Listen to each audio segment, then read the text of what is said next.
Torso, chest.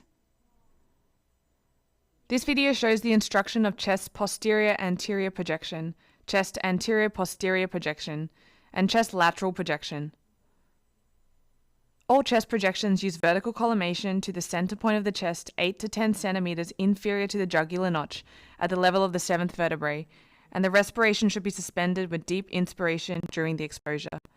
The chest PA projection is used to examine lung, trachea, bronchus, heart, diaphragm, mediastinum, and costophrenic angles for the assessment of lesions such as lung disease, mediastinal disease, and heart disease, and the SID value of the PA projection is set to 180 centimeters.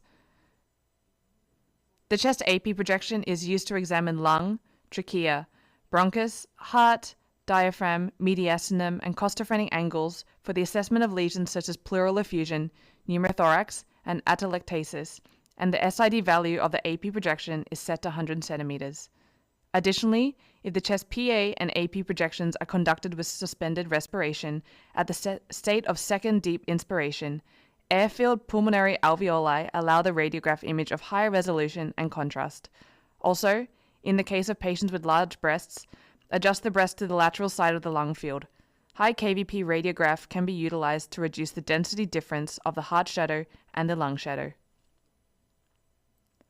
The chest lateral projection is used to examine lung, trachea, bronchus, heart, diaphragm, mediastinum, and costophrenic angles for the assessment of lesions such as lung disease, mediastinal disease, and heart disease, and the SID value of the PA projection is set to 180 centimeters.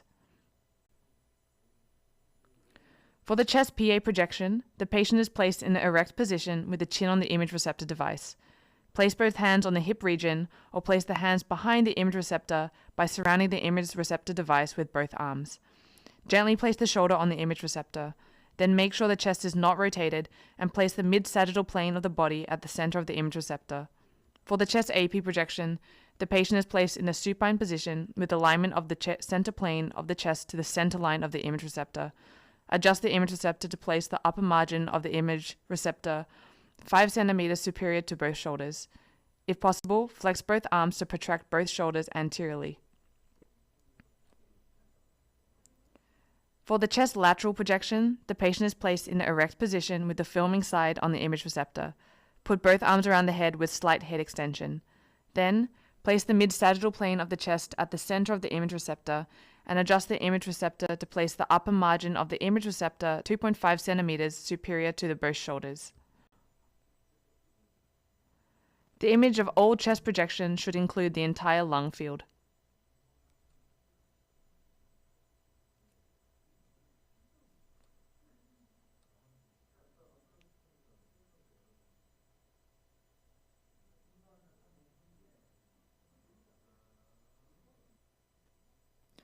Upon the evaluation of the PA projection, the bilateral sternoclavicular joint should be at the same level with the spinal column, and the lung apex should be shown superior to the clavicle in the image.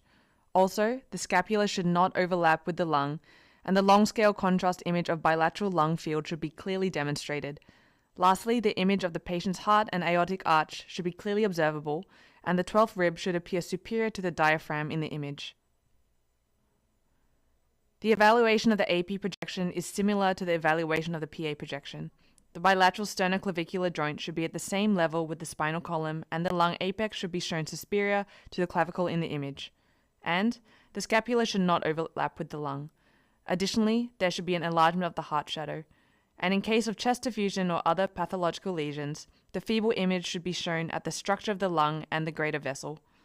As the lung is not fully air-filled in AP projection, the 8th to 9th rib should be shown superior to the diaphragm.